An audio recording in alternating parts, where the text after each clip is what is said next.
Thank you. Thank you, Butina. This is live stream. For inviting me again. I miss you so much. You too.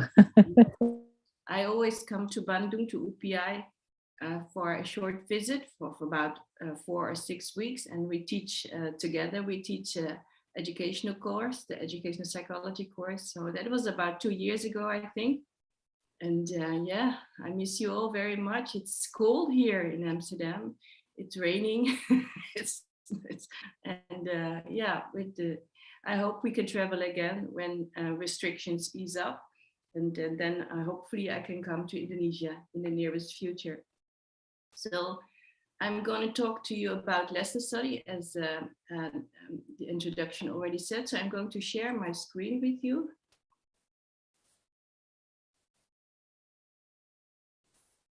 So the topic of my title is lesson study in educational, in an inclusive educational setting. So as the introduction has said, my main expertise is in inclusion. And I've done this over the past, well, for most of my working life. And I've worked in clinical practice settings, but also in schools. And nowadays I mainly work in universities, but we also work with partner schools. And I did it with Butina also. So I hope I can share my knowledge with you, and I hope you can participate in this workshop, or this 2-hour workshop with me. But let's first a little bit about why am I doing this? Because I want people to learn more about what is being done in the classroom. So when you're whole classroom-based teaching, it is always difficult to see the whole classroom. And with the framework of lesson study, you can see more clearly what is behind the educational needs of the children. So you will gain a better view on the educational needs of the students. This is the main focus of the 2-hour talk or the lecture.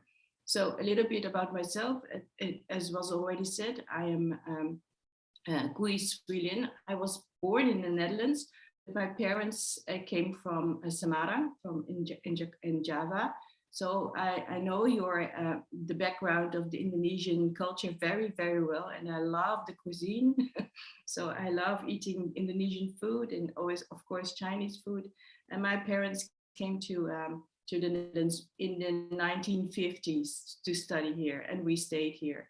But most of my family is still in Singapore and Malaysia and Indonesia, but also in the States. I grew up here, and when I did my psychology, I used to practice in clinics and also in hospitals and schools. And then meanwhile, I taught at university. So currently I'm a professor of inclusive teaching at Win Design University of Applied Sciences. I know it sounds a little bit German. It's near the German border, as a matter of fact. It's one of the biggest universities where we teach, where we train student teachers. So we have a teacher training for the young child as to the age of 18. And I also teach at VU Amsterdam, the Vrije Universiteit Amsterdam, where I'm heading a research group based for lesson study.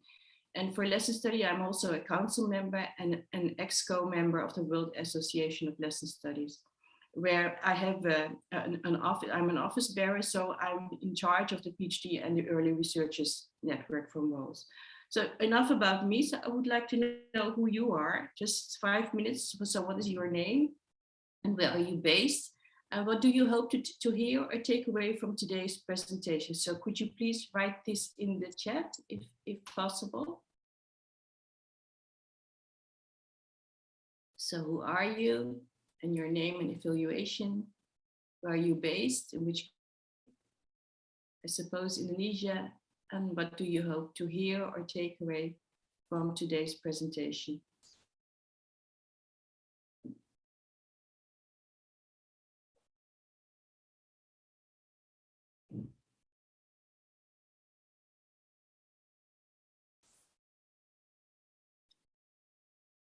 Is it correct? I cannot see somebody typing. I think we're still waiting for the response. Oh, okay. Yeah. Okay, for the participants, your response is rated. Please don't be shy. Just a few responses.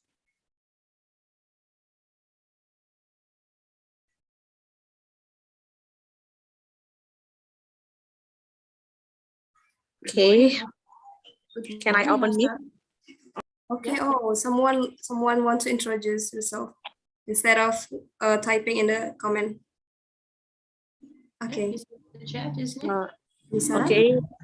I'm sorry I can open camera because I'm on move out to my house because I live in Bandung now gitu. Yeah. And then my name is Sarah Shafia. I am from Indonesia and I hope to hear something that makes everybody inspired or maybe some new insight for me. Okay. That's it. Thank you. Thank you. We have some response in the comment session. Thank you. I see someone from Somalia. Yeah. Someone from Malaysia. Yeah. Thank you. Actually, we also have some participants from Pakistan, Ghana. Wow. Well, great. Yeah. Nice to see everyone from Brunei, from Gambia, studying in Brunei. So we're very international, I think. Yeah. Anyone? Other? Yes, Mr. Hassan. Hassan is already typing. Okay. Well, meanwhile, if you want to introduce yourself, so don't be shy. Okay. Good afternoon from Malaysia. Teng. Early childhood, inclusive education. Oh, there it's coming in. Indonesia. Also Indonesia. Good afternoon. I'm a volunteer teacher. Great to hear and great to see what you are all doing. Most of you are teachers, or are you researchers? Always difficult to see who is on the other end of the world. Yeah. Okay, meanwhile, if you still want to introduce yourself, you can just do so. So I will just continue with the presentation. So I cannot see the chat, so hopefully you can both see the chat. Sure. Okay. So what I'm going to do is talk about lesson study, what we do in the Netherlands, and of course, inclusive educational settings. We have a WALS webinar on the 12th of November. So if you want to listen into it, but it's mainly about what I'm going to talk about now. And if we still have time, I want to talk about how we create safe and healthy learning environments in schools. And then, of course, in between there are questions and answers. So lesson study is based on the model of Japanese lesson study. It has already been there from the beginning of the 1st century. So in Japanese, it's called Yu-Gi-Oh! Kenkyu. And I've been in Japan and following an immersion course, and you see me in the 1st row on the 4th.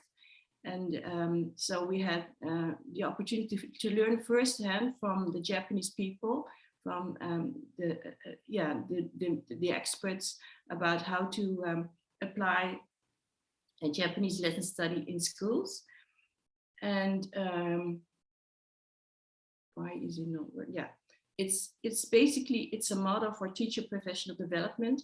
And what teachers do in small teams of teachers, they prepare, design, and act the lesson, observe it, and then redesign it based on the observations. As I said before, it's already more than 100 years, so the beginning of the 1st century, embedded in school systems in Japan, China, and other Asian countries. And I know in Indonesia, it's been a good model to do teach professional development. And how did it came to the Western world? One of the Japanese mathematician teachers went to the PISA or the TIMSS conference in the States, and there he told about lesson study. And then the American people, they borrowed the lesson study model, Japanese lesson study model, and adapted it to the American system, and it has been an important success factor in the recent years, in the last decades, for student success. And after the US, it went back to Japan, and they adapted again. And then many people around Asia adopted the model. So China, Indonesia, and all the Philippines, Vietnam. So many people imported the model into their own system. And only in the 1980s, it came to Europe. So first to the UK, and then it spread throughout Europe and also through Africa and the northern and southern Americas. So we now know it is very well spread throughout the world. And if you know a lesson, I can see one more chat. And this is from OPI. Oh, thank you. From inclusive education. You want to learn more about inclusive education. Thank you. So lesson study is based around the research lesson. So you prepare a lesson, then you design the lesson, and then you deploy the lesson. So, and the lesson is called a research lesson because you want to research a certain topic you all share within your team. So the most common model is school-based, and the whole team, as you see there in the picture, that's the classroom I observed in Japan. The whole team observes the designed lesson. So you can see many people observing what the children are doing. This is one form of lesson study. And carefully you design with your team the reactions and anticipations of the students, and then you will see and observe what they are doing. So you hope to see student learning and their activities. And there's another one which is regional, so that's teacher professional developments for colleagues, and mostly it's done on a Saturday, so like now, and it's also an open house for parents to see what teachers have designed. And then the third form is a national research lesson where experts like the ones whom I've been told by the Japanese teachers, they do a demonstration research lesson in a big hall or something. Okay, so they view lesson study or the lesson plan as a research proposal. Here you can see an example. It's in Japanese. And it's carefully designed and it's carefully prepared, as you can see. So each part of the lesson is prepared based on the common research question and what you anticipate from the students to do when they react to the instruction. So in this lesson plan, you carefully anticipate the educational needs of the children. So if a child has reading problem, you talk about this within your team, and then you design the lesson according to the needs of the child who has the reading problem or any other problem.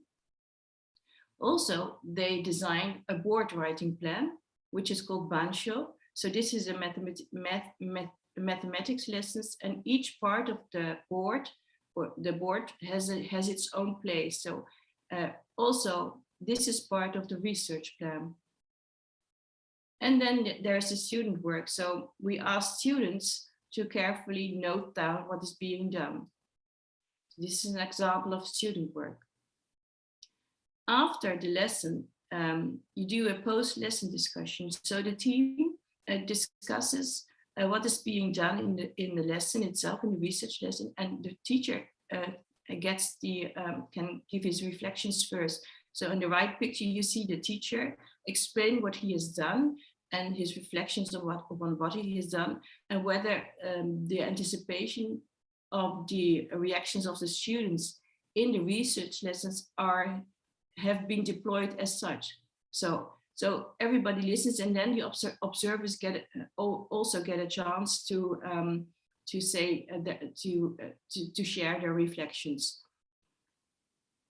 After all the observations and data are being shared, then the knowledgeable other, which is a person or a professional who is an expert, in this case in mathematics, shares his observations. So, and then together they tie it to the school goals.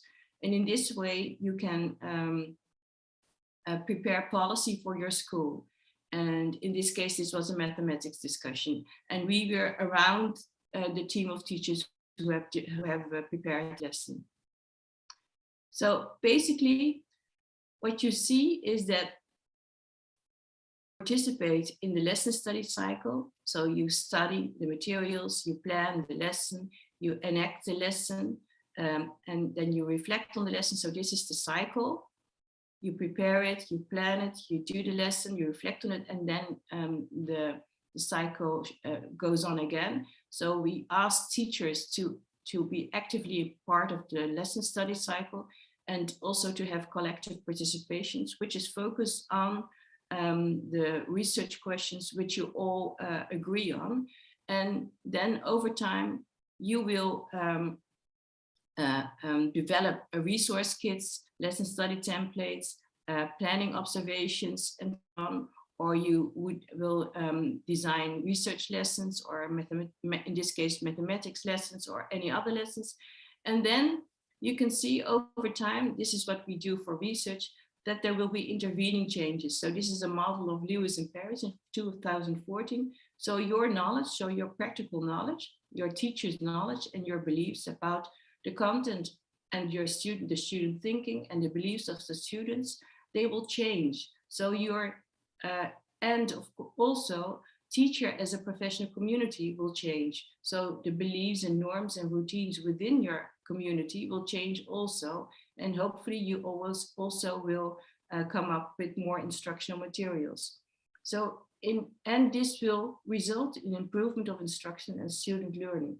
So over the decades of lesson study research, we have seen that this model of intervening changes work. So teachers participate collectively, then there will be intervening changes in practical knowledge, teachers' knowledge, content knowledge. Teachers will work as a community, and also you will design instructional materials, lessons, and tools. And as a result, you will see changes in the pupils' responses, so improvement of instruction and student learning.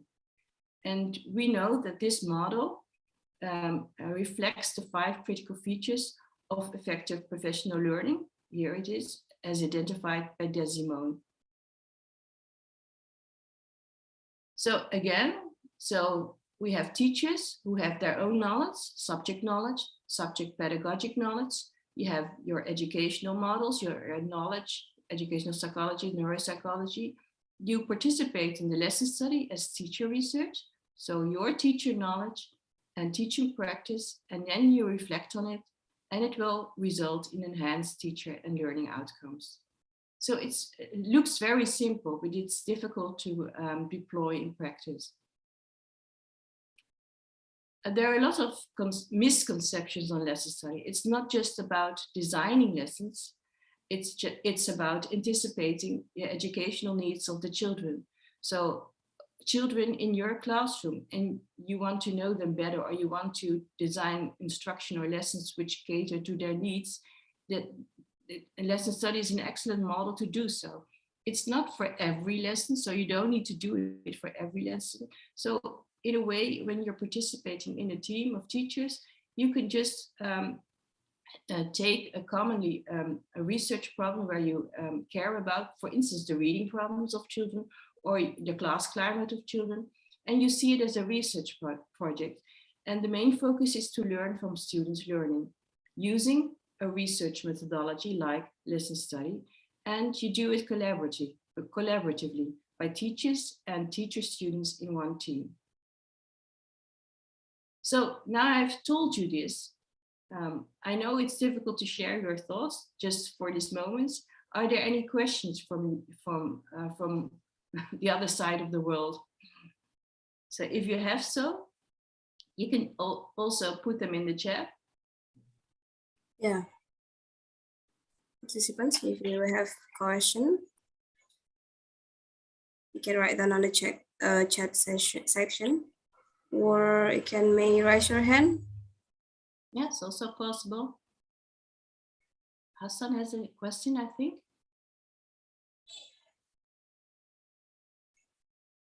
Is he going to write it in the chat, or is he going to speak out?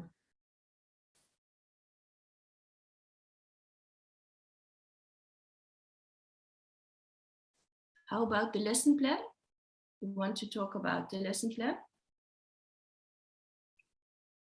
Yeah, the lesson plan is together, collaboratively designed by the team of teachers. So based on the classroom where you're going to teach the lesson, you're going to prepare and design the lesson plan for this particular classroom and for these particular children. So in the light of inclusive education, it's important that all children benefit from the research lesson or the lesson plan. How the teacher, I'm interested to learn how teacher shares lesson plan with parents. Yes, we do an open house with parents, and then we enact the lesson. First, we have done this with the teachers, of course, and then we do an open house, mostly on a Saturday, and then we share the lesson plan with the teachers, with the parents. Okay, anyone else? Thank you. Or you can go ahead with the material.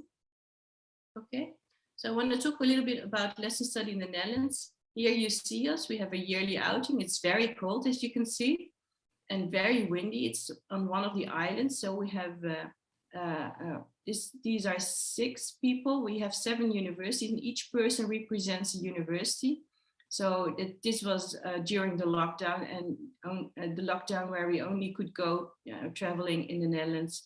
So, so we always have a nice outing to discuss our further plans in the Netherlands. And this was on one of the islands in the Netherlands. So we have, well, it's a small country compared to Indonesia. Maybe some of you have been here. And you know, it's very easily accessible, and you can go anywhere from Amsterdam to everywhere in Europe. So we have 7 universities in our consortium. So we have my own university, so VU Amsterdam and Windesheim. Then we have Utrecht University. We have another university from Utrecht. We have the University of Twente, and we have the University of Groningen. So we have 7 universities in our consortium who all deploy lesson study in schools, but they all have their own focus. So I am mostly focusing on inclusive education and special education. Utrecht and Twente are mainly focused on STEM education. The other university in Utrecht is focused on vocational education. The university in Groningen, which is here is Groningen, and this is the university, is focused on teacher education, and maybe I missed somebody. And this university teams up with Groningen University, and they also focus on school leadership and on teacher education. So the VU is here in Amsterdam. Maybe I should have drawn arrows here. Windesheim is here, Twente is here, and both Utrecht universities are in the middle of the country. So we're missing the south of the Netherlands, but hopefully we will join forces with universities there. So we have a nice spread around the Netherlands of lesson study. But as you can see, it's very tiny as compared to Indonesia. Okay, we wrote a practice book, which is lesson study, a practical guide for education. It's used now in teacher education and also in schools. And it's a very practical guide how to deploy lesson study in schools.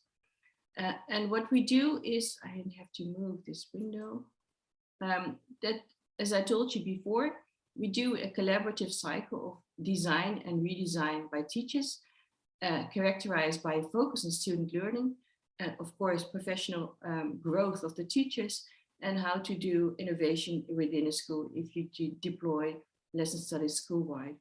We always collect data, so it's a key element in this process. It's part of the lesson study cycle, but also we want to know what it does or what the effects are on the students and on the teacher. And what lesson study does, it requires you as teachers to motivate and base your choices in preparing the activities and how assess the collected student data. And all these data stem from questionnaires, lesson observations, interviews with students and pupils, and from collective student work and assessments. So inherent in the lesson study cycle is that you always collect data to motivate and base your choices on. And you do this to make the learning and the activities of the students better, but also to learn more from these activities as a teacher. So we think it's an excellent model for teacher professional development, but also how to make your lesson better. So basically, this is the cycle, and it's based on the book we wrote. There are 6 phases. So the first phase is that you decide on the theme as a team. So the research focus of your pupils. Say, for instance, you want to enhance the reading of the pupils in, say, for age 8 or 7 or 8, or you want to enhance automatization of mathematics, or you want to enhance maybe the class climate of your class, or maybe you want to know whether they benefit from structured activities. So these would be themes or foci for your research lesson. And then you carefully select 3 case pupils within your classroom who represent the different abilities in the group itself, in the class itself. So if you have a team of teachers, say for instance, teachers for a class of 8-year-olds or 10-year-olds, and you want to enhance automatization of mathematics, which is a big topic nowadays in the Netherlands, how you do automatization of mathematics. And then you select a pupil who is weak in this topic, who is mediocre in this topic, and who is good in this topic. And then you base your lesson planning on this. Then you, in phase 2, this could be 1 or 2 meetings. And then in phase 2, you design a research lesson. So you carefully study your pupils in the classroom. And based on what you know about these pupils, you design a research lesson and design the instructions for the research lessons. Then in phase 2, you plan the lesson study plan for the research lesson. So the research plan I just showed you in the first part of this lecture, you carefully select these instruction phases for the lesson study plan, and then you anticipate the reactions of the students. So if, for instance, you do a direct instruction for the students, how would these 3 case pupils react on your on your direct instructions? So you carefully anticipate and what these students would do. Then in the lesson study phase 4, you enact a research lesson, and then you observe them, of course. And after the research lesson, you interview these 3 case pupils. Did they benefit from it? How did you like that? And of course, the other teachers interview the classroom. And then you refine the research lesson. And then you, in phase 5, you do it again. So research lesson 2. So it could be for another classroom, but it could also be the same classroom. You interview the 3 case pupils again, and then the classroom, so the same procedure repeats itself. And in phase 6, you come together as a team and you reflect on all observations and reflections, and you share them. What did we learn from this? And the cycle repeats itself again. So then you could do another classroom or another problem, and then you have learned from what you have done in these phases. And then the cycle can, so it's always an iteration of this cycle. And most of the schools in the Netherlands we work with do this 3 times a year. So now we are in the middle of November. We already have done this and this. We are going towards this, and then we prepare for the next cycle, which will take place hopefully in January. Okay, so defining elements of lesson study are the core components, the procedures, and the big ideas. We have done a review in the lesson study literature, and we could not find any clear descriptions of these. So a core component. Nggak bombastis, tapi menyelesaikan masalah-masalah. Good morning. A core component for us is a prominent, essential component of lesson study, such as the phases in the lesson study I just showed you. Core components are these 6 phases, and procedures may vary according to the context and are used to put those core components in place. So for instance, enacting the designed and planned research lesson by one teacher, whilst others observe this lesson live, collecting evidence of learning is, for example, a core component. So these core components are there everywhere where they can enact lesson study, while observing and interviewing selected case pupils are considered procedures. So a core component is the 6 phases of lesson study, but observing and interviewing of selected case pupils is something we added to the model of Japanese lesson study. So now we turn to the big ideas. So the essence of lesson study is that teachers collaboratively perform research on their lessons. So collaboration is a key big idea.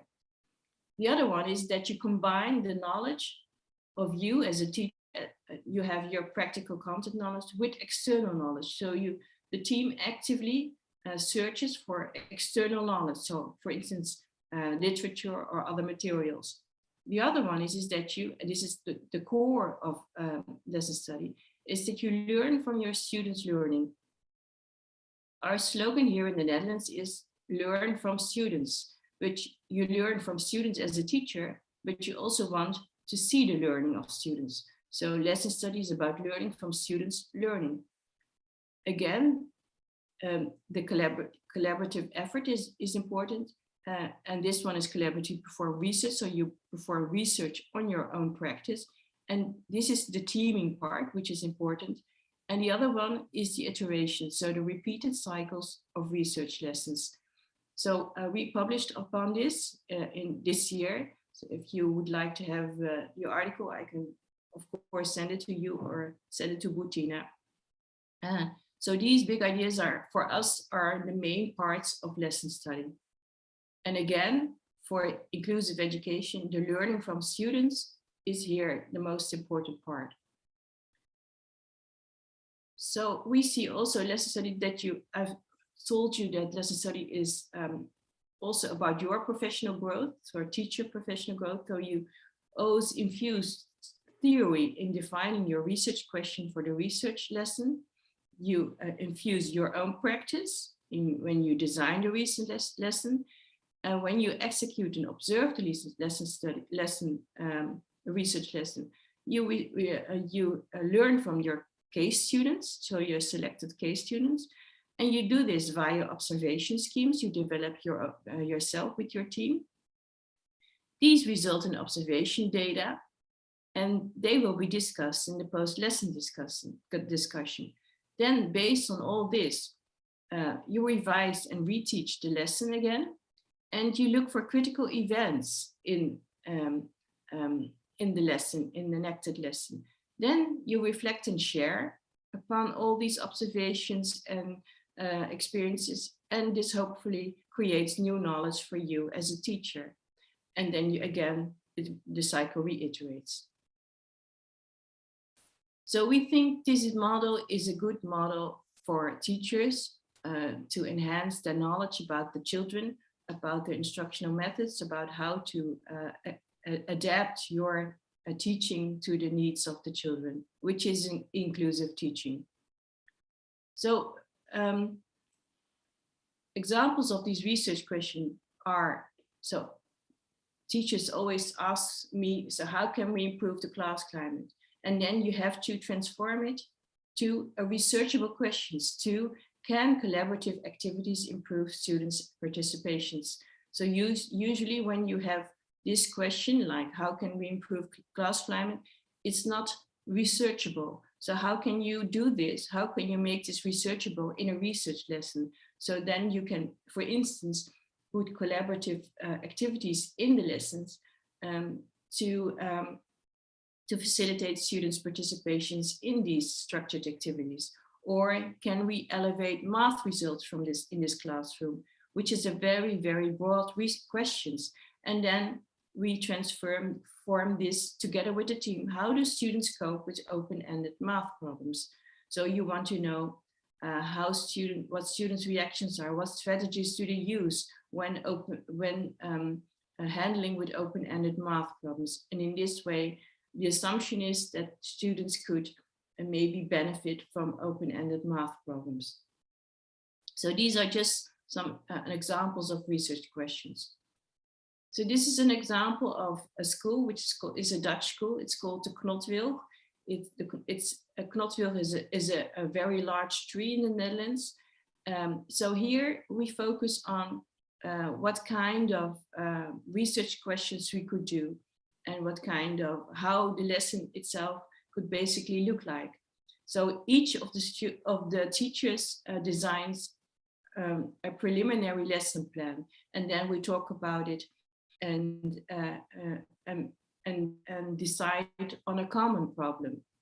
So in this case, it was automatization of mathematical problems, memorization of mathematics. So, and then we choose, these are two classes, so group 3 and group 4. So group 3 are the 6-year-olds and group 4 are the 7-8-year-olds. And each child each child's name is written on a post-it. And then we carefully discuss each student. So what is the ability of each student, considering this research question? So in this case, it was automatization of mathematical problems. So, you know, I suppose in your country, it's also a main problem for the younger years, when they're 6 to 7 or 8 years, how to autonomize mathematical problems. So the green ones are the better students. So they have no problems in automatization of mathematical problems. Then we have the yellow stickers. They need a little bit more of instruction. So the ones in green, they only need direct instructions. You can do this and this and this. And the other ones in yellow need more group instructions. And the one in pink need more individual instructions. And then you have the ones in blue. These are the ones who are high ability students. So we discuss each student and group them along the triangle, which is a multi-tiered triangle. So it basically reflects that the bottom is that the direct instruction for the whole group, the yellow one is the group instruction, and the pink ones are the individual instructions. So this is how we do adaptive teaching or differentiation within whole classroom-based teaching. And it helps teachers to discuss the child and what the child needs, considering the research question or what we want to know. And based on this grouping, we design the research lesson. These are pictures of the research lesson. This was done with material. So you can see the teachers here. Here's the teacher observing. Here's a teacher observing. This is the teacher who taught the lesson. You see the children themselves doing this. And yeah, so this is how we enact the lesson and people observe the lesson. So this was research lesson 1, and this was research lesson 2. And then this lady was the teacher, and I could not make pictures of the children because of privacy reasons. So you see the work of the children themselves. And then we did an open research lesson. So the team of teachers, so they shared their observations and the experiences. And we did it in a conference, which was the WALS 2019 I organized in Amsterdam. So they were very, very brave, this team of teachers. So you can see them here also with a delegation of the WALS who viewed their lesson. They were very brave in doing so. Okay, so this is the second block. Do you have any questions or thoughts?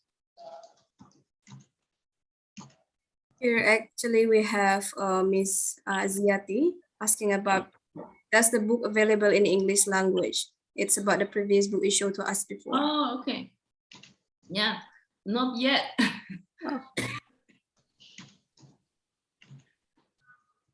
Okay. Probably the other question, participants.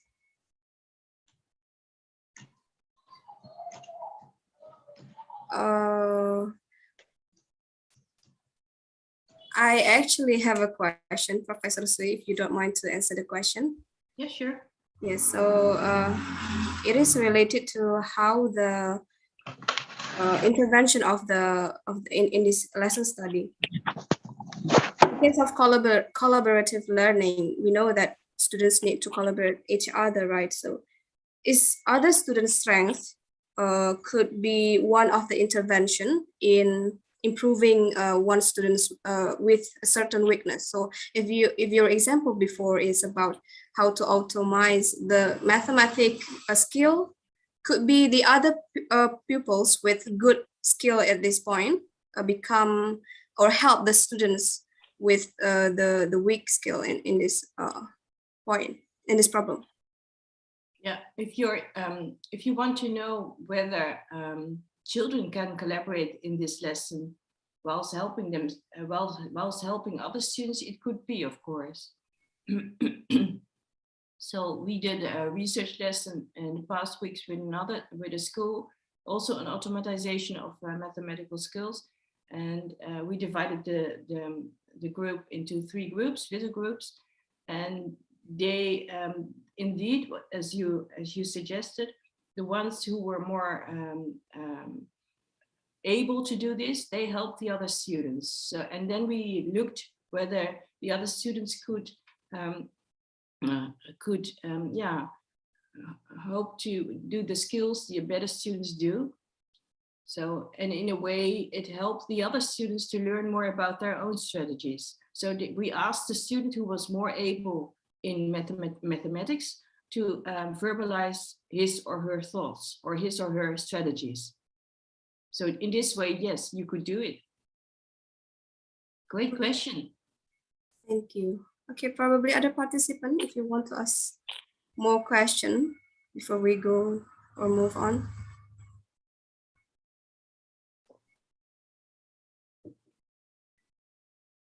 Okay, we have one question from Mr. Hassan Ismail. How help children lesson with picture? I'm not sure what your question is. Or Use Mr. of pictures? Yeah. Or probably you can open your mic to ask the question directly, if you don't mind. Hello, and my question is related to the lesson study, and how can children can be a help lessons with pictures. Do you mean pictures in textbooks? In textbooks. Yeah, or in general. Yeah. Yeah, I think Yes, in general. in general. So if we go back to the topic of mathematics, we always use pictures like diagrams or like small enactments in life. So when you want to do addition problems in mathematics, you could also use pictures to do so. So you, or if you are if you have a picture of 4 people at a table and 4 people eating from 4 plates and 4 sets of cutlery, this will help the children in mathematics to gain a numerical insight. So in this way, yes, you could use pictures. Does this answer your question? Hopefully. Yes, hopefully. Thank you very much. Okay, thank you, Mr. Hassan. Okay, other question, or we can continue with the next slide. Okay, seems like we haven't got the new question. Okay, thank you. So the next block is about the book we wrote. This one is in English, by the way. It's lesson study in inclusive educational settings. So it's part of the lesson study series of the WALS, so the World Association of Lesson Study. This is the cover of the book. It's very nice, I think. It just came out this year. You can order it here. And I think if you want to order it, I can ask the publisher to give you a discount if you want to, but then I need to ask her first. So I suppose you organizers have the PowerPoint so you can easily look it up. Oh, this is a similar one.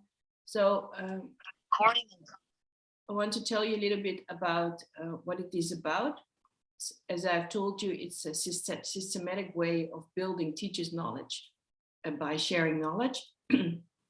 There is a lot of lesson study research goes about science and mathematics education, and I've told you several examples of mathematics, but we would like to know how it would help special education or inclusive education.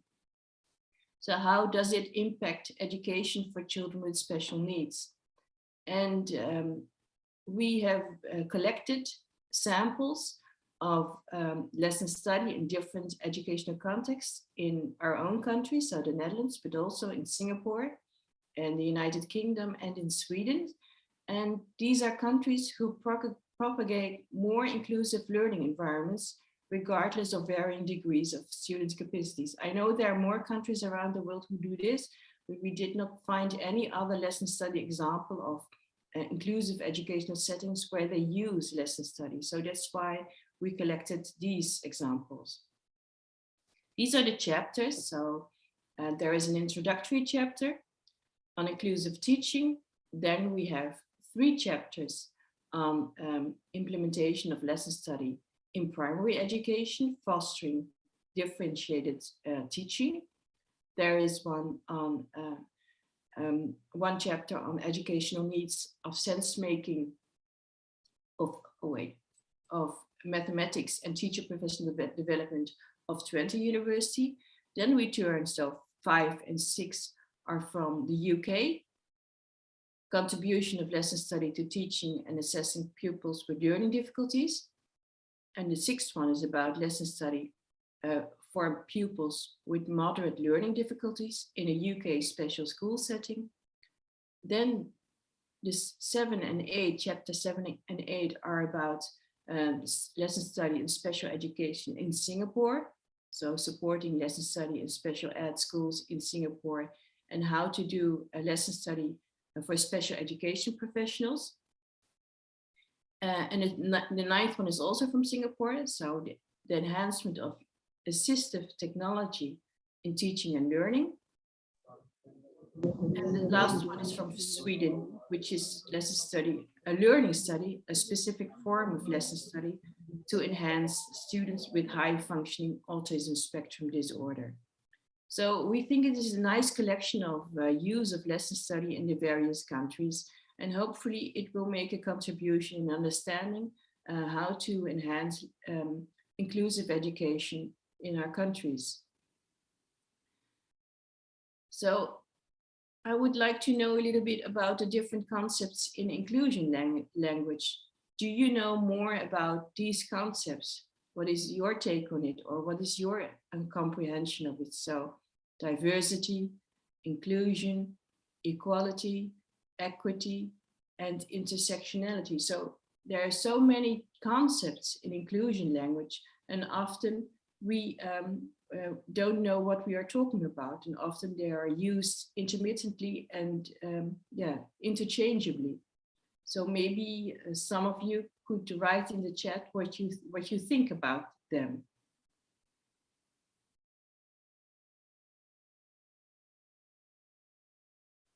So you can just pick one term, and maybe you can write in the chat what is your opinion on it, or what is your comprehension on it.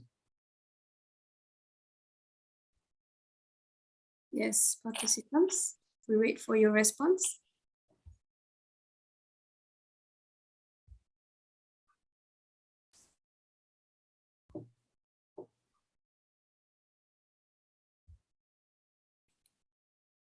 Or probably you can unmute your Zoom. Or can I choose one of the participants to explain about what their opinion of one term? Yeah. What about Miss Wulan, Auntie Wulan, probably? What do you think about those terms that you can see in the slide? You can choose one or some. Yes, Miss Wulan, can you hear me?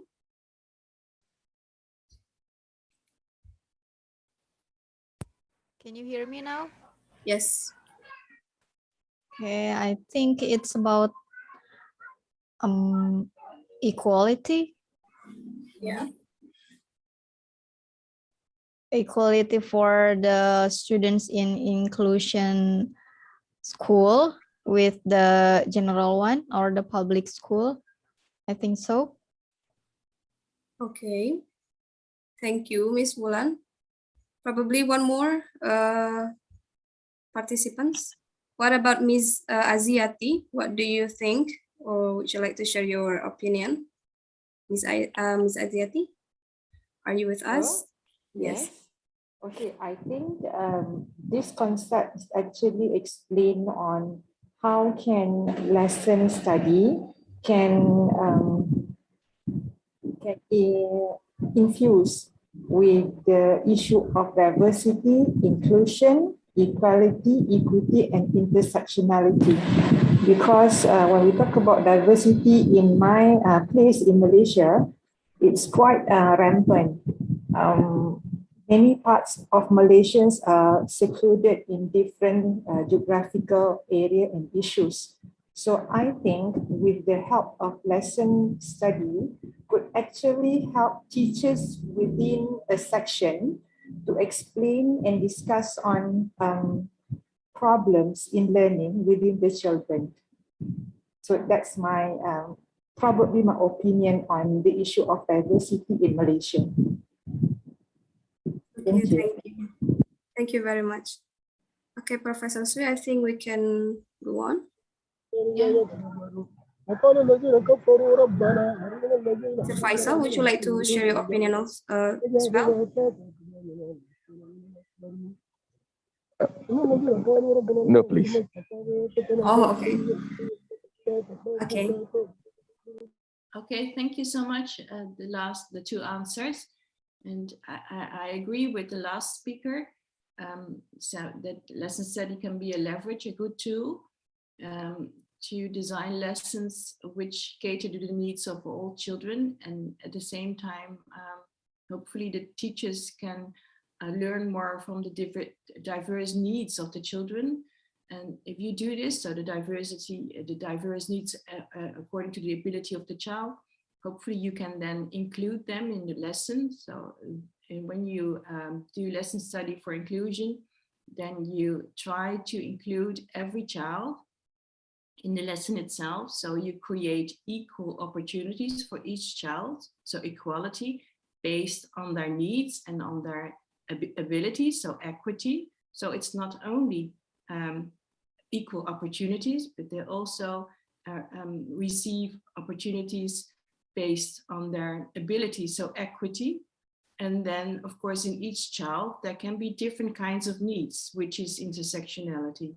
So a child can be good in reading, but bad in mathematics, or maybe have challenges in behavior. So there could be different kinds of differences. So there is diversity within the child. So this is called intersectionality.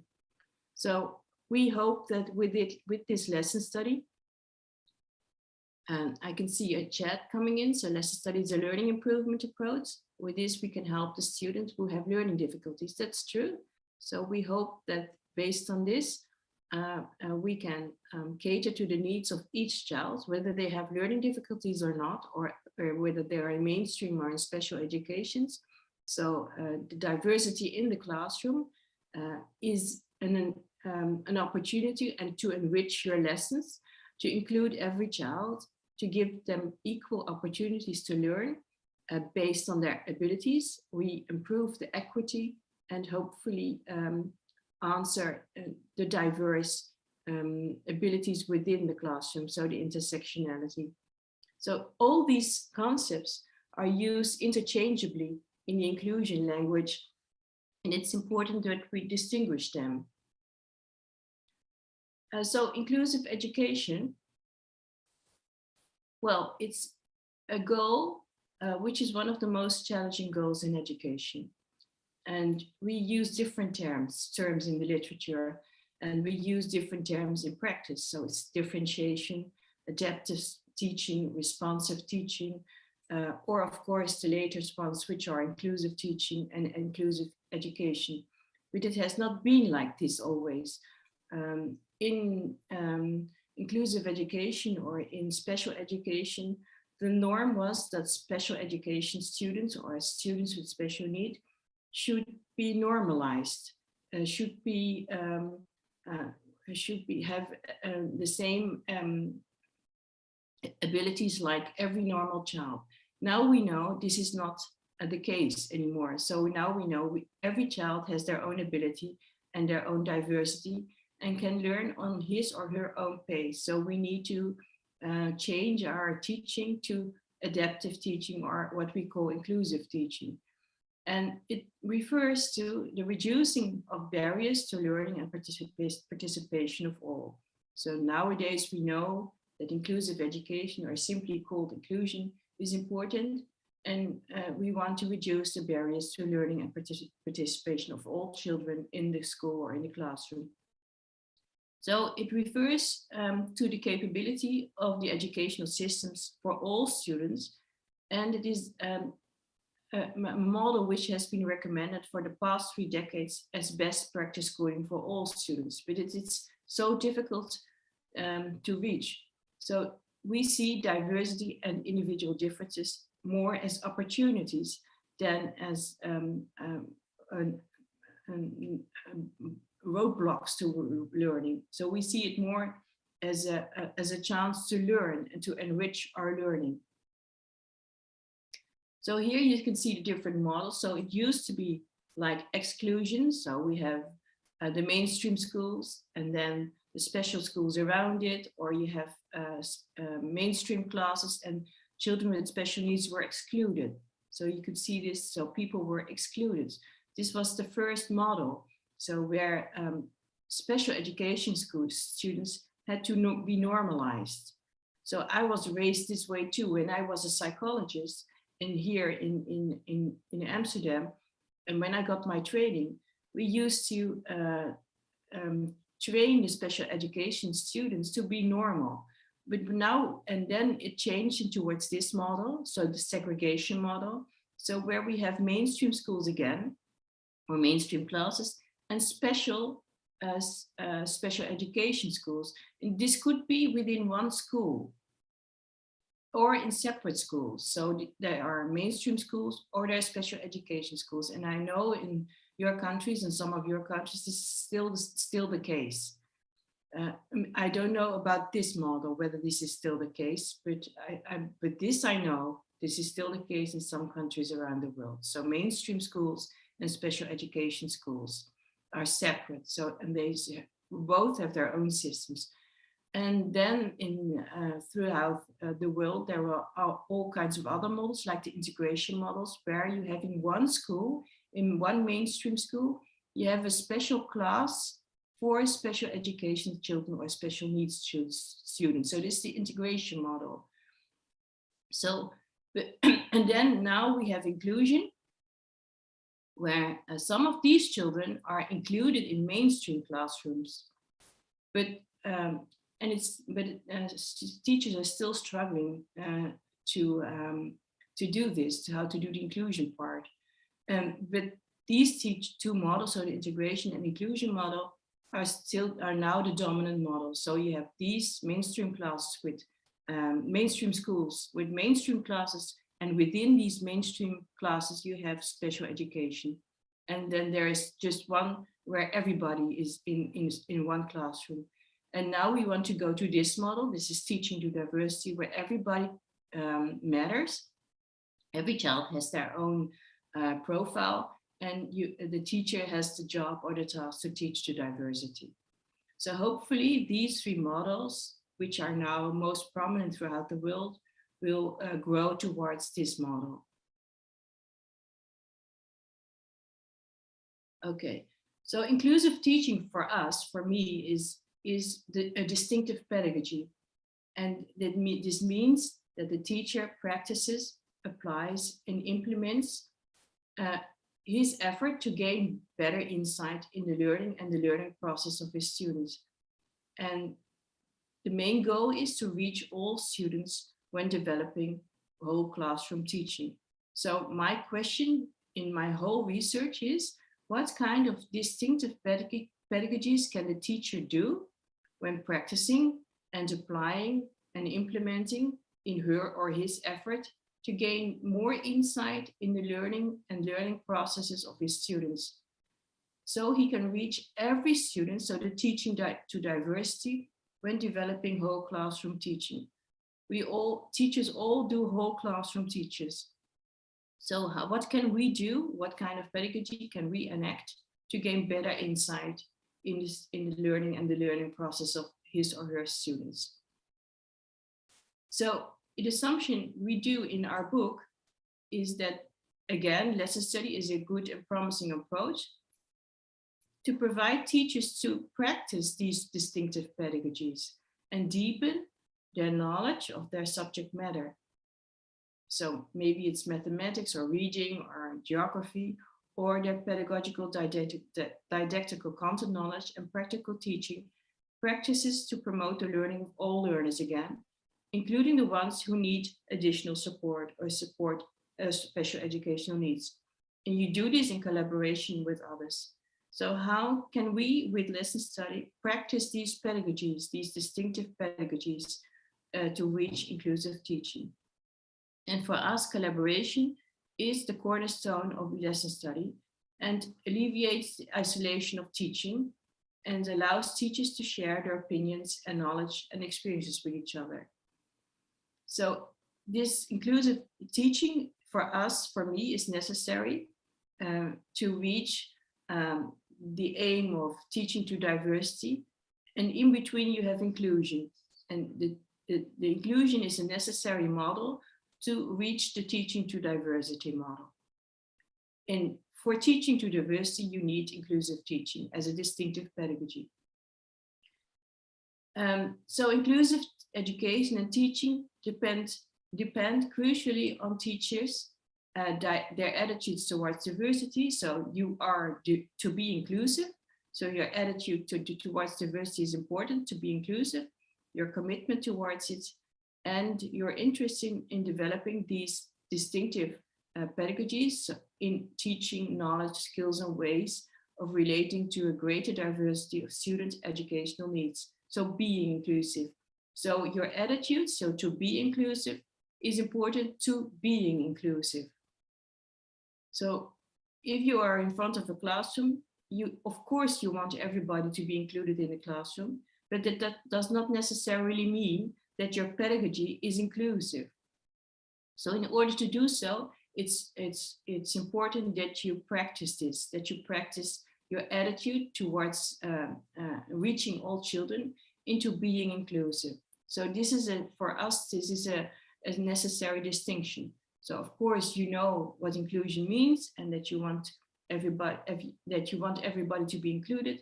But then again, you need to practice the distinctive pedagogy to being inclusive. I hope you know what I am trying to say. And there has been a profile from the European Agency for Special Needs Teachers, and they have listed 4 core values, which is, the first one is valuing learner diversity. So again, learner differences are resources and assets. And so these are to be inclusive, supporting all learners. Teachers have high expectations for all learners' achievements. The third one is that you do this with others. So the collaboration and teamwork is essential in order to being inclusive. So first two ones are to be inclusive, and this is being inclusive, that you practice the distinctive pedagogy. And of course, and there is the fourth one is continuing professional development. So teaching is a learning activity also for us as teachers, and we take responsibility for our own lifelong learning.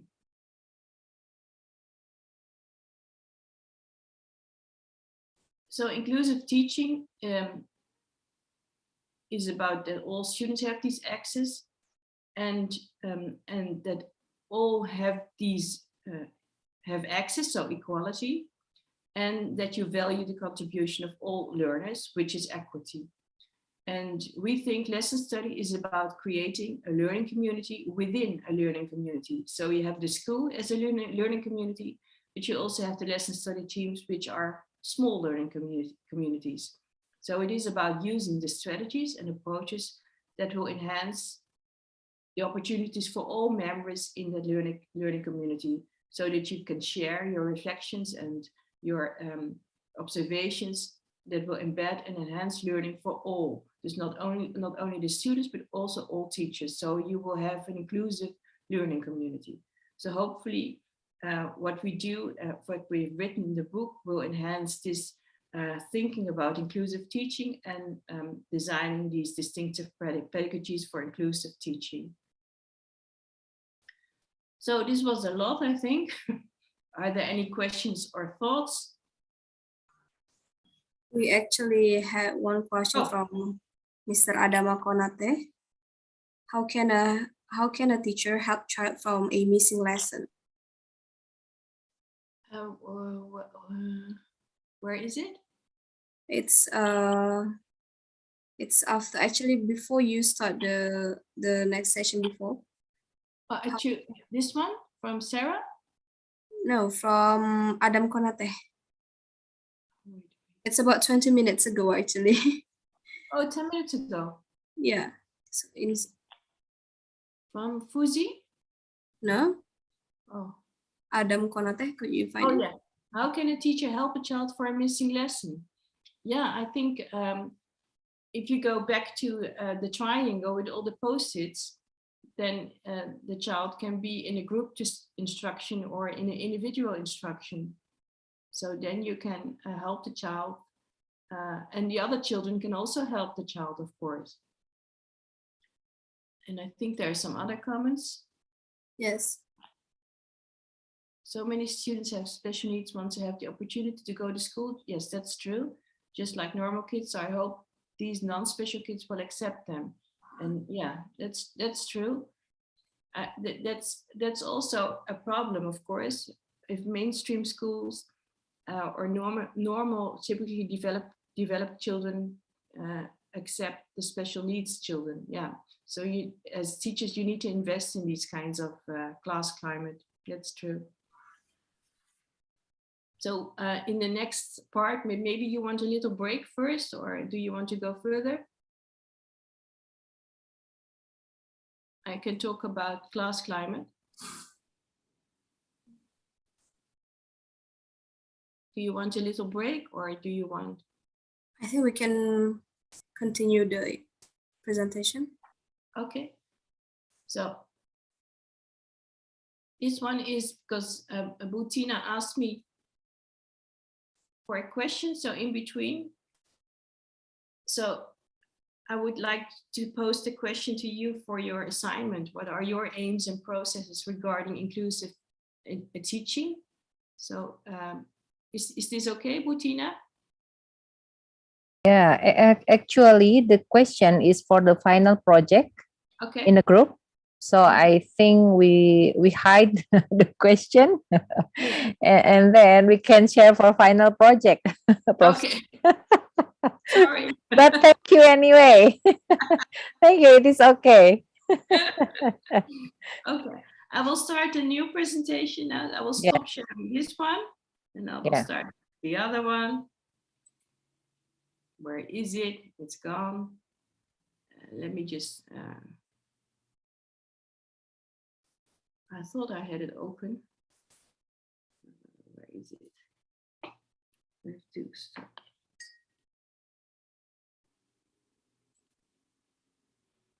Here it is. Let me see, where are you guys? Paper leaked out, what's that?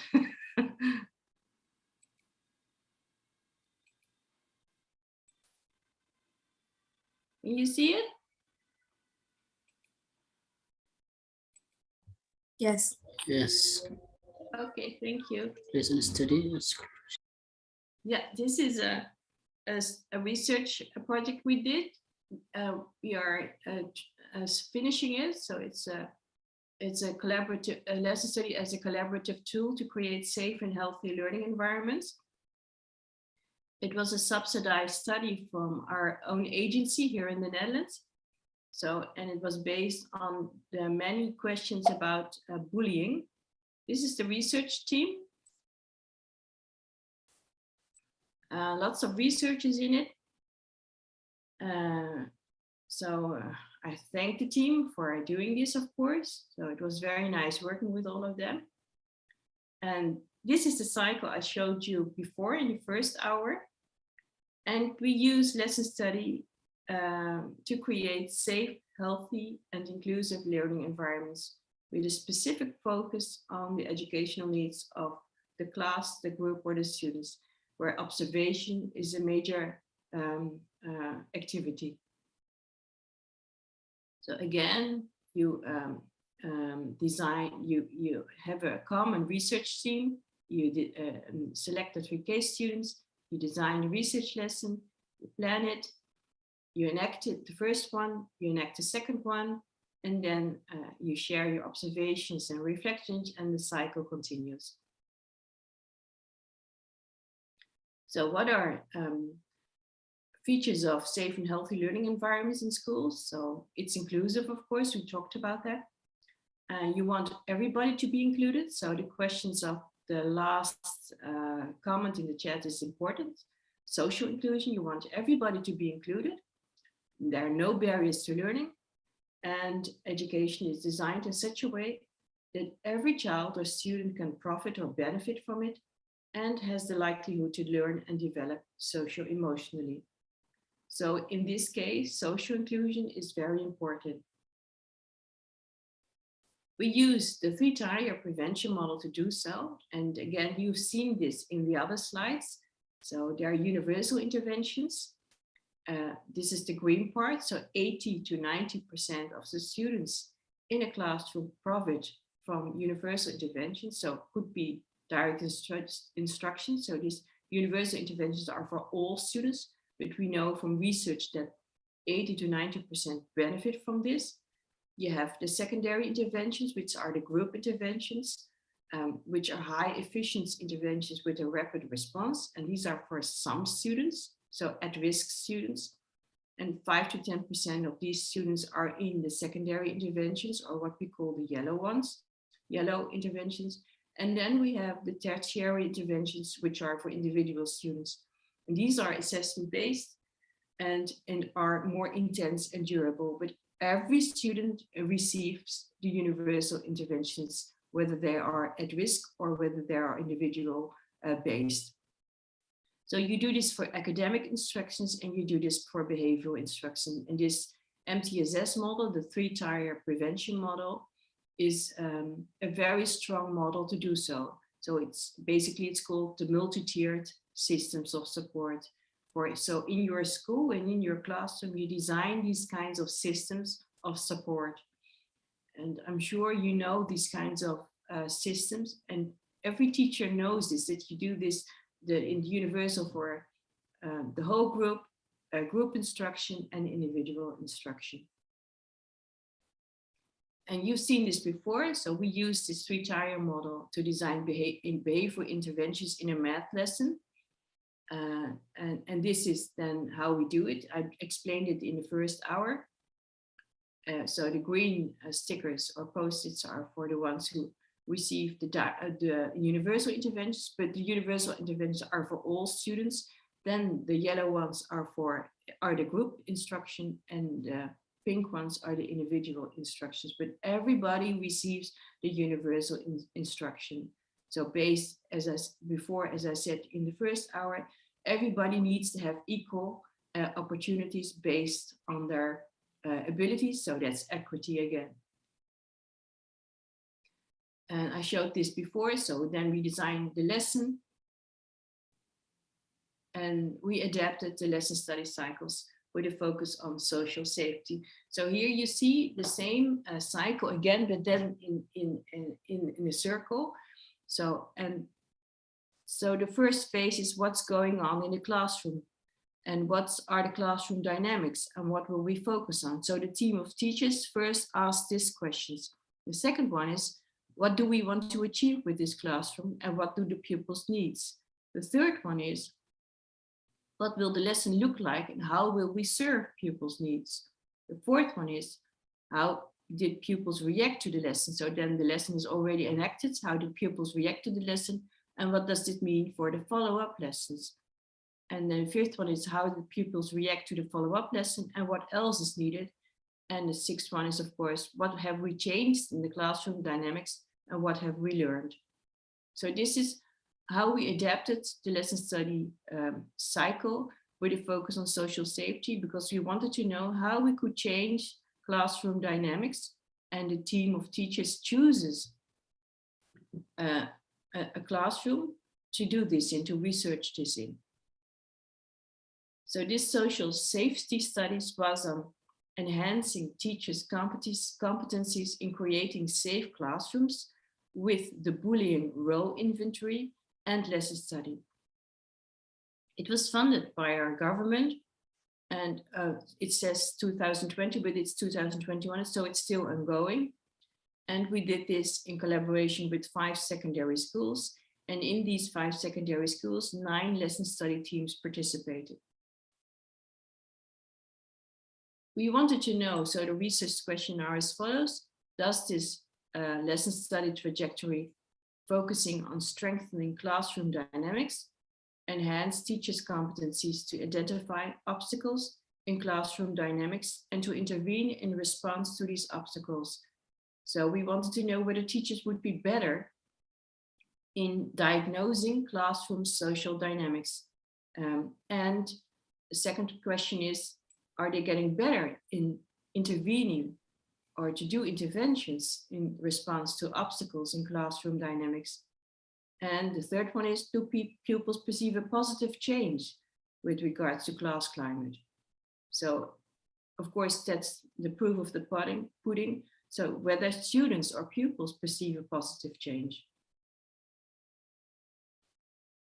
We did 2 intervention years, so 2018 and then 2019 and 2020. And we did another one last year, but because of COVID, it was not possible.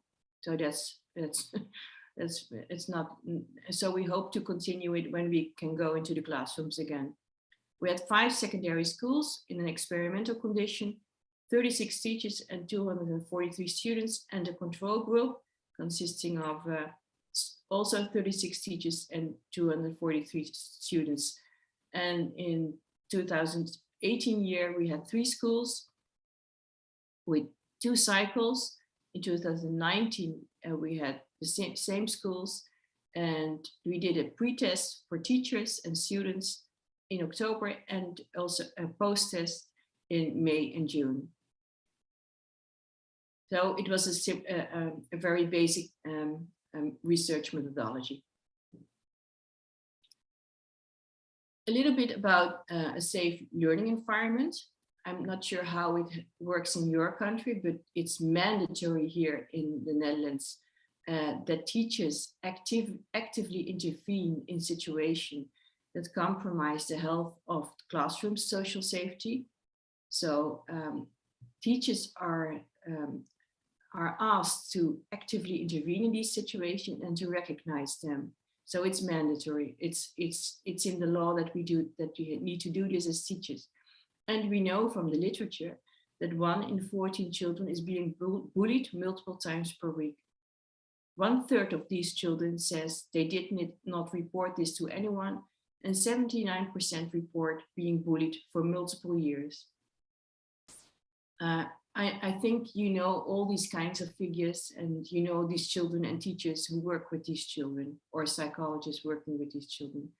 So bullying is a social process, a dynamic social process with at its core dominant bullies who perform repeated goal-directed aggressive behaviors towards victims who perceive themselves powerless to defend themselves. There are 4 behavioral roles in bullying other than the bully and the victim itself. So you have a pro-bullying camp with ringleader bullies, and they have 2 roles. Some of them are assistants and some of them are reinforcers. So the ones who help the bully being the bullier. So the assistant bulliers and the reinforce, the one who cheer along, for instance. And you have an anti-bullying camp who consists of defenders or outsiders. So there are students who defend the victim, but there are also outsiders who walk away. So in these bullying dynamics, within a classroom or within a group of children, they can either increase the dynamic of the school, the classroom itself, when there is a strong pro-bullying camp, or decrease when there is a strong anti-bullying camp.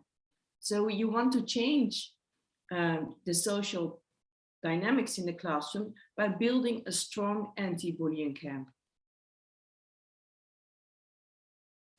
So this is the bully and this is the victim, bullying dynamics within the classroom.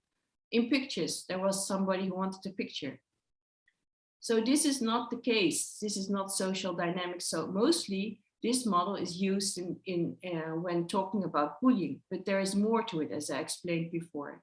So there are, of course, the ones who cheer along and the ones who assist the bullier. So these are the 2 other roles. So this is the pro-bullying camp, and there are, I missed this one. So this one is helping the bullier, and this one is cheering along. And then there are the anti-bullying camp, the one who is rescuing, and there's the one who is walking away. So this is the bullying dynamics within the classroom. I think I showed this many times. We have 61 interventions here in the Netherlands, and I'm sure in the world there are lots more. And only 4 out of these 61 interventions, so the ones who are in blue, this one, this one, this one, and this one, are effective. We know from research from Professor Robio de Castro. This one is a Dutch intervention, this one is Finnish, this one is Dutch again, and this one is from the States. So this is the good behavior game. This is our own intervention from the Netherlands, and this is, I don't know the abbreviation anymore, but it's a Finnish intervention.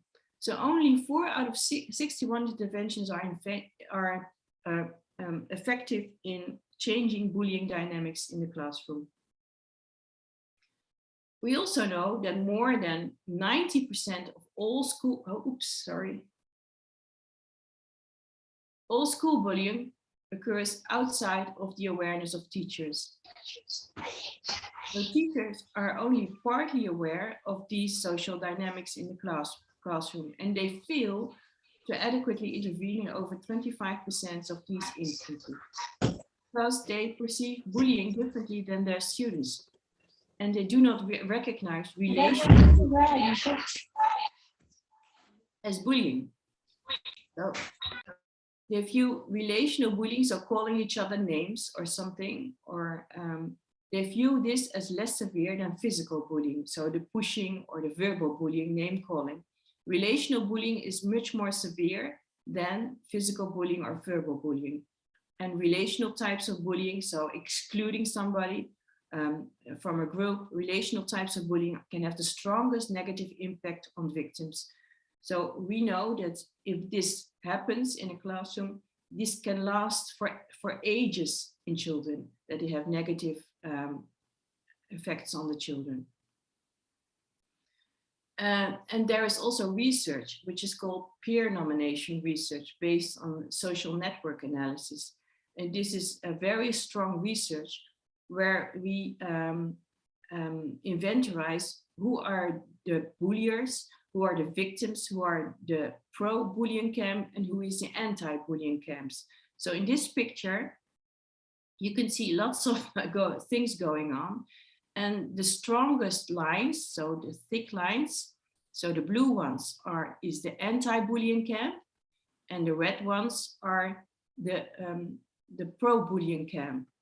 And you can see knots in here. So this child is being bullied very severely by an anti-bullying camp, but there are also many children within the classroom who are in the anti-bullying camp. So within this picture, you can see that there's lots going on in this classroom, but there's also somebody who's being bullied severely, and the triangles, the rectangles are the rectangles are boys, and the circles are girls.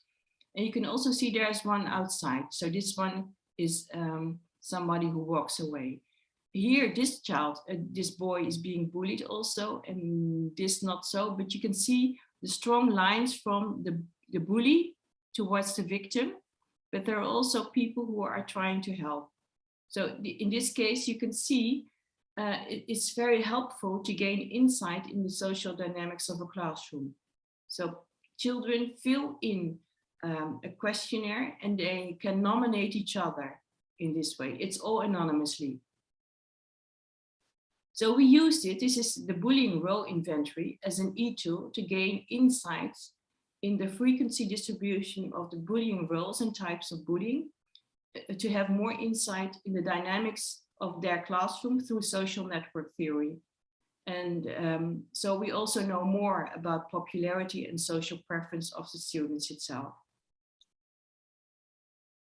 So the screening instruments was developed by two of my colleagues, Jeroen Pronk and Frits Goossens, already in 2016. It was the PhD trajectory of Jeroen. So there are items, classmates items asking about behavior of classmates. In general, who is in your class? Oops, sorry. Where is it? Who is in your classroom? And who in your classroom behaves like a bully, an assistant? So they ask about all these roles. I'm trying to get this away. Sorry. Who behaves like a ring bully, an assistant, a reinforcer, a defender, an outsider, or a victim. There are items about behavior. So bullying, victimization, and who is defending and how often. And bullying, defending, and who is doing this. And there are items about class status indicators. So the social status or the popularity, and affiliative status, so the preference of students, and the network, so the friendship network. And this is being done for each classroom we use in the lesson study. So they choose a classroom within the team, and then we administer the bullying role inventory. So what is going on in the classroom and where will we focus on? So we do this, and then the team discusses what do you want to focus on in your team of teachers, and who is who in the classroom. So who is who in this social network analysis, because it is filled in anonymously, but they immediately know who is being bullied when you see all these social network analysis. There's always a heated discussion about this. And there's also surprise. They didn't know who is the bully or who is the defender or who is somebody who is helping the bully. They recognize the behavior of the children. Of course, there are different perceptions about it, examples of behavior. And there are also a lot of emotional responses, and they want to act immediately. They want to help the bully, the victim. And then it's also important to choose focus. So this was one classroom, a social network analysis of the project. And you can see here who is being bullied. So two boys.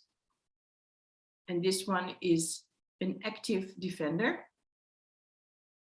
So the whole class seems like a safe learning environment, doesn't it? So there are lots of girls in it, see it? There are also all are helping 1, 2, 3, 4, 5, 3 boys, 4 or 5 boys. There are boys defending also. There is one there are 2 outside. But you can see here the 2 children who are being bullied. So we show these pictures to the team of teachers, and then they analyze the data and choose a focus on how to change these social dynamics in order that all children can feel safe. This is project example 2, which is more diffuse to see. So you can see again a group of students here, all boys again, who bully each other. There is very unsafe group of children who are bullying each other. There's a girl who is outside of the classroom. There are children, 2 girls and 1 boy who are defenders. And these are all outside of the classroom. They are walking away from the bullying dynamics. So this is a very different example of what is going on in the classroom. And then the design interventions. So the goal for the classroom is to be aware of the bullying behavior and that they want to do some role playing in the classroom. And the other classroom, they want to stimulate group cohesion. So you could see that the group was not a group and getting to know each other via games. So these are interventions the 2 teams designed for the 2 classrooms, for the 2 separate classrooms. And they wanted more balanced group dynamics. So how to influence the more timid students, so the ones who were not in the classrooms, and change them into active students. This is another one. So you can see this is mostly a friendly classroom. I think you now have a little bit more experience in how to interpret these kinds of pictures, and it's very insightful if you do this with a classroom and you can see what the social dynamics of the classrooms are. And this is a very friendly classroom, but it's very loose. So not all the children or the students are connected. They are connected to each other, and there are some kinds of negative intervention, negative interchanges with students. And this one here is all alone. So this girl here, well, everybody nominates her as being alone, as not being part of the classroom. So how could you change these social dynamics of the club? They all pose different kinds of challenges to do so. So for this classroom, this class, so this one, the team said, okay, it's many small islands of students, and in the midst there's one central figure, this one, a girl. Also, there is one boy who is all alone. It was not a boy, it was a girl, I see. And not part of a group. So there is small bullying behavior perceived, so you can see it also. Here's small bullying behavior. Oops. But there are students who felt overwhelmed by a few dominant students, and the whole class said a group feeling was missed. So the goals of the intervention lesson, what they designed was to balance the classroom dynamics and to collaborate more, learning to talk over each other. Who are we as a group? Be servant towards the group, and the more subdued students were told to be voiced, to be more voicing, and how to show interest in each other. So the lesson 1 was that they made the goals more explicit, and they played 3 games. And the first 2 games were getting to know each other better, and the 3rd game was being serviceable to the group. And in lesson number 2, they started the concept of learning, and what the position, and they showed what the position within the group was by dividing the group in two groups, one lively group and one quiet group. And what is then the current position of the students. And then they paired the students in order to collaborate with one lively student and one quiet student. And it was important that the lively students would not speak and the quiet students would be in charge of the conversation. So in this intervention, we wanted the more quiet students to take the charge of the discussion. So the students said in lesson number 1 that it was very nice, but they reported they did not learn anything. So what is learning exactly? And overall they liked the lesson. And the teacher said it was a fun lesson with a good atmosphere. And they said the goals were reached by all students, and some students stood out, and the anticipation of the case pupils' behavior was not always accurate. Time was an issue, they said. So the perception of students and teachers differed. Then in lesson number 2, students were more disruptive in lesson number 1, they said, since they knew what was going to happen. In lesson number 2, I mean, the more lively students did not like the lesson because they were told to be quiet. And the lively students thought they did not learn anything. So what was the effect of the lesson? So the teacher said, case student C stood out. He profited from the lesson. And the goals were not reached for all students, like the voicing of the subdued students.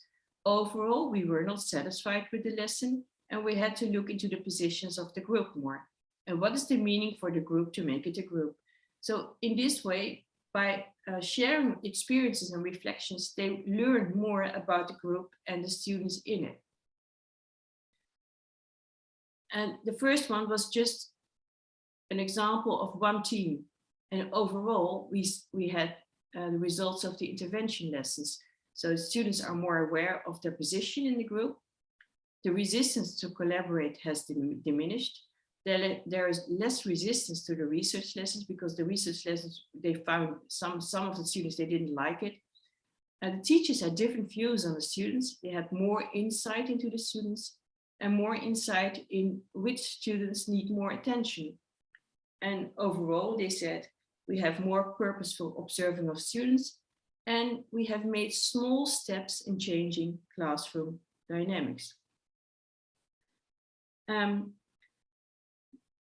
Maybe I could, I think this points of interest we had from all these teams is that they, this is what they reflect on. So I will skip this one because this is too much.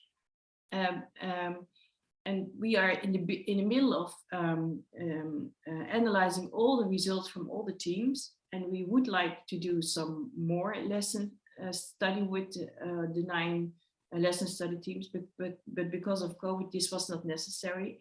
And we know that the classroom dynamics because of COVID have changed a lot. So we would like to know whether on-site classroom dynamics are different than online classroom dynamics, because they are very different. And this changes our research questions. So this was done in the period before COVID, and now hopefully maybe we can go into the schools and learn more about social dynamics, because we know for sure they have changed because of COVID. And also, we also know that if you teach online in a classroom, and I do not know whether you teach online or whether you have, or you can go into the schools, the classroom dynamics are different also. So hopefully I've shown you some insight on how you do this, and how you can show all these kinds of pictures of classroom dynamics, and then you can diagnose what is going on in the classroom and then design an intervention. And I hope I have shown you how lesson study can help with this. So thank you for your attention. Yeah, thank you very much, Professor. Actually, we've got some questions during the presentation. Okay. Yeah. So the first question, let me check first. Okay, it's coming from Ms. Antiwulan. So the question is regarding to the implementation of lesson study is it possible to do it in the context of online learning during this pandemic era? I think it is related to what you've just said before. Yeah, it's true. We just published a paper on online lesson studies, so I will send it to you and then you can distribute. So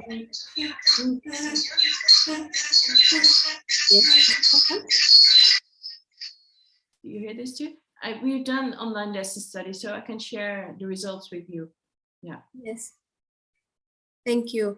Also, related to this question, you've just explained to us about how to prevent or keep the good climate during the classroom. Is that strategy that you've just presented before also adaptable in the bullying, but in the context of online? Because most of the students and pupils nowadays spend more their time in the internet, in the social media, and most of the bullying is happen in the social media as well. It is adaptable. I think it is adaptable, but we need more research to do so. So we are planning to do this to research cyberbullying, whether this is possible to design interventions to address this cyberbullying. But it is very difficult to research, and I think we need parents to on board to do so. Yeah. Okay. I think we can go on to the next question. It's from Mr. Adama Konate. How do we punish bullying student or stop it? Yeah, it's not a matter of punishing, it's because we view bullying as a social dynamics. As I showed you, it's not the bullier and the victim. It's always a social dynamic structure. So in this way, we try to make it a collaborative activity, and that everybody works along in creating a safe and healthy environment. And in this way, we hope that we can stop the bullying. Okay, regarding to this question, so I thought that some of the students, some of the instructors or teachers must probably have bad perspective over the bully or the person who did bully. Is this kind of perspective will affect the effectiveness of the strategy that we can apply in the classroom setting? Yeah, the attitude or the conception of bullying of teachers is important. So most of the teachers from our research, we know that they view a relational bullying not as severe, but that the physical bullying, so the bullying you actually see, they think is bullying. But of course that's bullying, but the relational bullying is more severe than the physical bullying or the verbal bullying. Yeah. Okay, we move to the next question. It's from Dr. Faisal from Pakistan. Actually, Dr. Faisal had asked some question. Okay, let me read the first question. What immediate steps must be taken by teacher to stop bullying atmosphere in the class, exceeding from verbal to physical bullying? Does Dr. Faisal mean when in the classroom there is verbal or physical bullying? Yes. I think. Yeah. If there is immediate action necessary, then you need to do it. But in the schools we work with positive behavior support.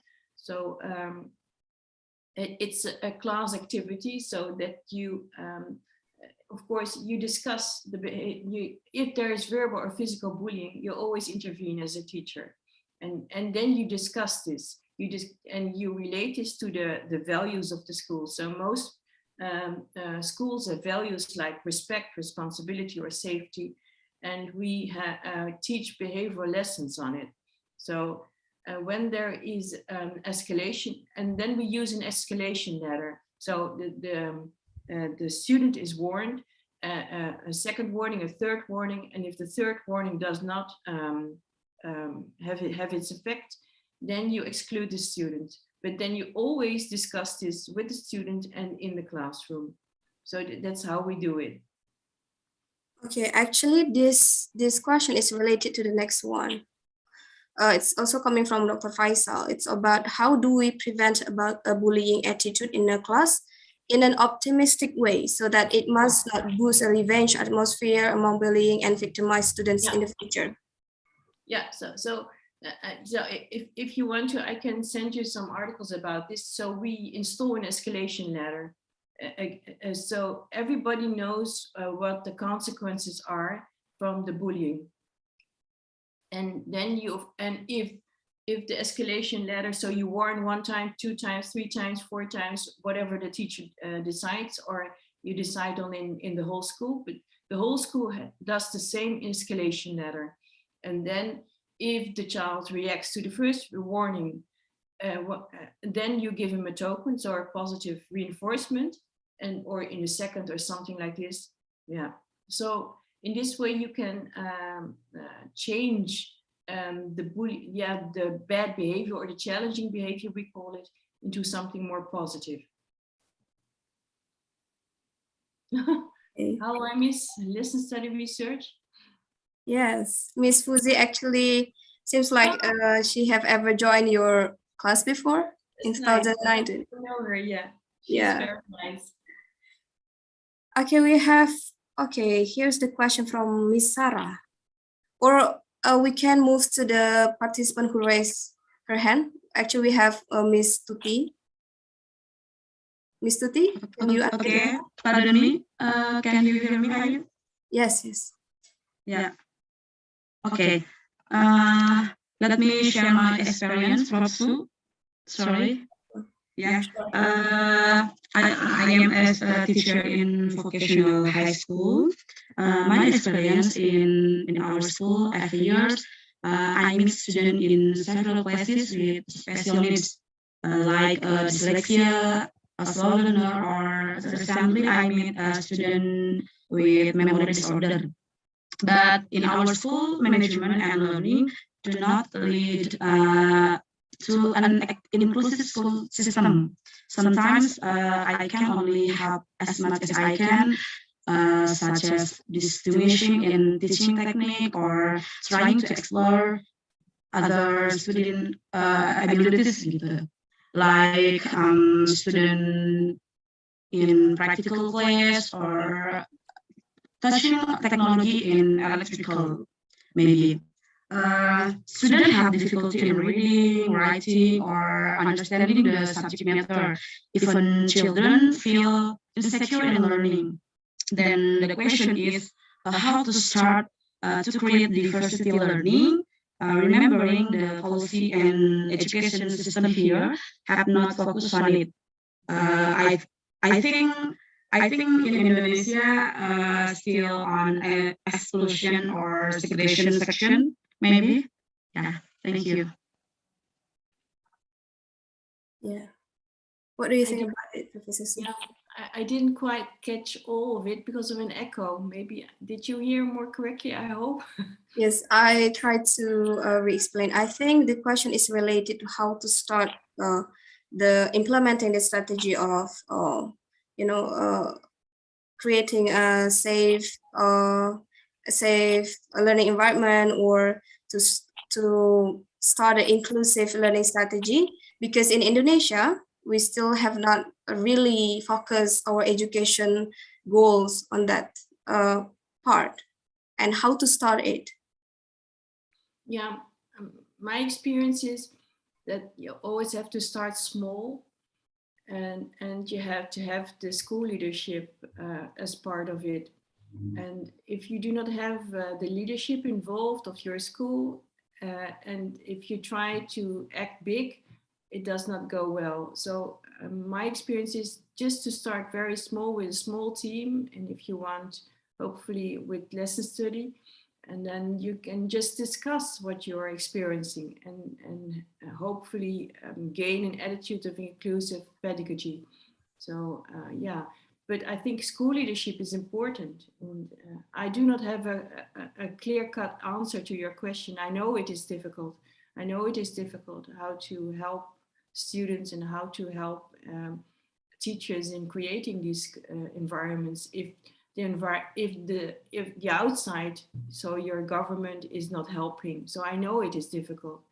So I'm sorry, I cannot have a clear-cut answer, but only to say that you need to act small. Yeah. Okay. What about that, Miss Tuti? Would you like to ask further, or is it answering the question? Yeah, very clear. Thank you. So insightful. Then the conclusion is full leadership, right? Yes. Yeah, thank And you. collaboration among the teachers, if I Okay, thank you, Prof. Okay. Okay, we have two more questions. So the first question here is from Miss Sarah again. So it's about, I have two questions. Okay, I was a bully victim. Teachers in my school was helping me, but they are not really helping me 100% to stop the bullying. The bullying keep continuous verbally. As a teacher, what should we do to make students stop bullying each other and gain acceptance to each student? It's based on the experience from Lisa. From Miss Sarah, yeah. I'm sorry to read that you've been a bully victim. I know it hurts a lot, and it keeps on hurting, also in later life. And we need to do something about this. And unfortunately, this will keep going on. It's not something. It's also in our social interaction, and it's important that we. I cannot. Teachers, of course, should do something, like I explained about the escalation ladder, and to do positive reinforcement for the children who help the student who is being bullied. But again, I think you need a system to do this, to make this stop, and to make respect each other and create inclusive environments. And I'm happy to read that your teachers helped you, but they didn't help you to stop it. And I do think that if we have a system like lesson study, or we have a system like positive behavior interventions, that maybe we could have stopped, maybe not entirely, but we could have helped everybody in the class to do so. So it's not, again, it's not only the victim and the bullier, it's the whole system around it. Yeah, so you need to change the system to stop the bullying. Okay. Okay, the next question is coming from Mr. Faisal Abu Bakar. Please, how does the use of physical punishment prevent bullying? In my opinion, physical punishment does not prevent bullying. So if you're referring that the bullier should be punished, or something like this, we know from research in the UK that it does not work. And I know in Singapore, they also do something like physical punishment when children, I have to recollect from my memory because I used to live there, so I know, and the school principal does this, and we know that this does not work. So physical punishment is a way of bullying also. So I'm not sure whether the bullier will be prevented in bullying. And sometimes victims become bulliers themselves. So the ones who have been victims of bullying, they think as a way of reacting to it, they become bulliers. So I do not think whether if physical punishment helps, or maybe exclusion, or including children, or restraining children. There's also some US research from which we know that it does not help. Yeah, but there are always severe cases, and sometimes restrainment is helpful, but then the behavior must be very, very challenging. Yeah. Okay, thank you. Any more questions, dear participants? You can ask the question directly. Yes, please. Can I? Yes, sure. Yeah, Prof. Sui, the lesson study, one of the purpose is to enhancing the teacher competence, right? Or enhancing the effectiveness of learning process. So I am wondering how to analyze or to collect data to measure the increasing of the teachers' competence, because maybe only 4 teachers us model teachers, right? So how can we use the data? Is there qualitative data or quantitative data? Usually it's qualitative data. So we use reflection logs, and we use videos of the meetings. So how we do the teacher talk together. So, and we know from the teams who progress in the lesson study cycles, when you analyze the teacher talk, the teacher talk becomes more qualitative and more in depth about the students. In the first cycle, they only talk about the behavior of the students. And in the second cycle or third cycle, they talk more about what the students have learned. So, and in this way, we know that they have grown. They have grown in talking about this, what the students need. So in terms of professional growth, they have learned more about what students need. So this way we know that when I showed you in the first hour the intervening changes, that their competencies have changed. And afterwards we asked them in interviews what they think about the components of lesson study and what has benefited most for their growth. So whether their efficacy has grown. So we just only describe the data, not providing the thema or a coding, just describe the data. Yeah, so you make a video, you tape the meetings of the lesson study, and then you analyze the interactions between the teachers, whether it's exploratory talk, so basically only about the behavior of the students, or it's more disruptive talk, so they challenge each other's ideas, or it's more like they have more talk about the students themselves. So then we analyze all the talk in the videos on this. Okay. Yeah. Thank you. Okay, you're welcome. Thank you very much, Professor Sui and Dr. Tina. I think due to our time, it's going. That's the last question for our session today. Again, thank you very much for Professor Sui for your presentation. It's so insightful that we learn many things, new things, especially for us about the lesson study. So now, actually, before we officially close this session, let's have a photo session with Professor Shu Sui. The audiences, please make sure you open your camera so we can capture this occasion with Professor Sui. That's nice. And for the operator, I think Miss Aulia will help us to count down. Okay, for everyone, please open your camera and give your best smile and pose. I'll go with slide number 1. 1, 2, 3. Give it smile. 1, 2, 3. Nice. Thank you. Okay, thank you very much for Miss Aulia. Okay, ladies and gentlemen, this is the end of our lecture today. Thank you very much again for Professor Sui. It's a big pleasure for us for having you today and share your knowledge for us. So the audience, also thank you very much for our lecturers who also attend this class. Seems like we have Dr. Anna with us, if I'm not mistaken. Also, thank you very much for all of the participants who joining today's class. Hopefully we can see someday with Professor Sui, not just by having this virtual course, but hopefully we can, or Professor Sui can come to Indonesia next time. So we wish you stay healthy, everyone, and have a great day. So I am Ayu Olivia. Thank you very much for your best attention.